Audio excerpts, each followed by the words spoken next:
প্রতিদ্বন্দ্বীকে রাজনৈতিকভাবে ঘায়েল করতে না পেরে মামলার আশ্রয় নিয়ে জনাব তারেক রহমান সাহেবের ইমেজকে দেশে এবং আন্তর্জাতিক পরিমণ্ডলে প্রশ্নবিদ্ধ করার জন্য ট্রায়ালটা কন্টিনিউ করেন। যারা এই মামলার দণ্ডপ্রাপ্ত ছিলেন এবং আপিল করেছেন এবং যারা সবাইকে এই মামলা থেকে খালাস দেওয়া হয়েছে। আজকে এই রায়ের মাধ্যমে ন্যায় বিচার পেয়েছেন জনাব তারেক রহমান সাহেবকে যে মামলায় সাজা দেওয়া হয়েছিল সেই মামলায় আইনগতভাবে মোকাবেলার মাধ্যমে তিনি আজকে বেকসুর খালাস পেয়েছেন।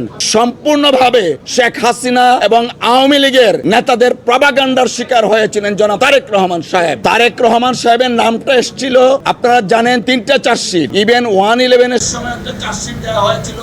সেই চার্জশিটে তারেক রহমান সাহেবের নাম ছিল না। শেখ হাসিনা ওয়াজেদ যখন ক্ষমতায় আসলেন তখন আব্দুল কাহার আকন্দকে নিয়োগ করে চতুর্থ চার্জশিট দেন। সেই চার্জশিটে জনাব তারেক রহমান সাহেবকে রাজনৈতিক উদ্দেশ্যে এই মামলা ইনক্লুড করা হয়। প্রতিদ্বন্দ্বীকে রাজনৈতিকভাবে ঘায়েল করতে না পেরে মামলার আশ্রয় নিয়ে জনাব তারেক রহমান সাহেবের ইমেজকে দেশে এবং আন্তর্জাতিক পরিমণ্ডলে প্রশ্নবিদ্ধ করার জন্য ট্রায়ালটা কন্টিনিউ করেন। আপনারা ইতিমধ্যে শুনেছেন যারা এই মামলার দণ্ডপ্রাপ্ত ছিলেন এবং আপিল করেছেন এবং যারা সবাইকে এই মামলা থেকে খালাস দেওয়া হয়েছে। আমরা মহান আল্লাহ তাআলার দরবারে শুকরিয়া আদায় করছি জনাব তারেক রহমান সাহেব আজকে এই রায়ের মাধ্যমে ন্যায় বিচার পেয়েছেন।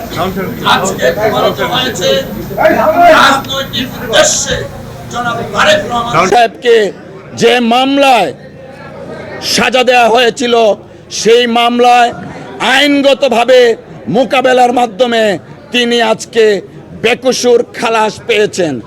আমরা আরেকটা কথা একটু বলতে চাই, তা হলো প্রথমেই বলেছি গত 2 দশক যাবৎ এই 21শে আগস্টের মামলাটা বাংলাদেশের রাজনীতিতে ডমিনেট করেছিল এবং সম্পূর্ণভাবে শেখ হাসিনা এবং আওয়ামী লীগের নেতাদের প্রপাগান্ডার শিকার হয়েছিলেন জনাব তারেক রহমান সাহেব।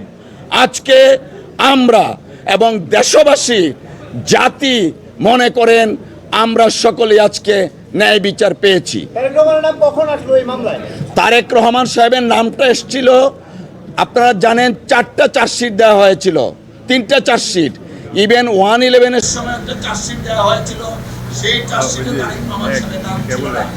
শেখ হাসিনা ওয়াজেদ যখন ক্ষমতায় আসলেন তখন আব্দুল কাহার আকন্দকে নিয়োগ করে চতুর্থ চার্জশিট দেন।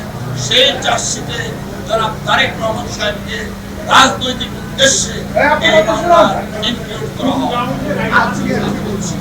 আজকে মহামান্য আদালত এই যে চতুর্থ চার্জশিট এবং মুফতি হান্নানের দ্বিতীয় স্বীকারোক্তিমূলক জবানবন্দির ভিত্তিতে যে চার্জশিটটা দেওয়া হয় সেই চার্জশিটটা আইন বহির্ভূত ছিল। সিআরপিসি এবং এভিডেন্স অ্যাক্টে এই চার্জশিটের কোনো আইনগত ভিত্তি নাই। তাই এই চার্জশিটে যারা অন্তর্ভুক্ত ছিল তারা এই মামলা থেকে খালাস পেয়েছে।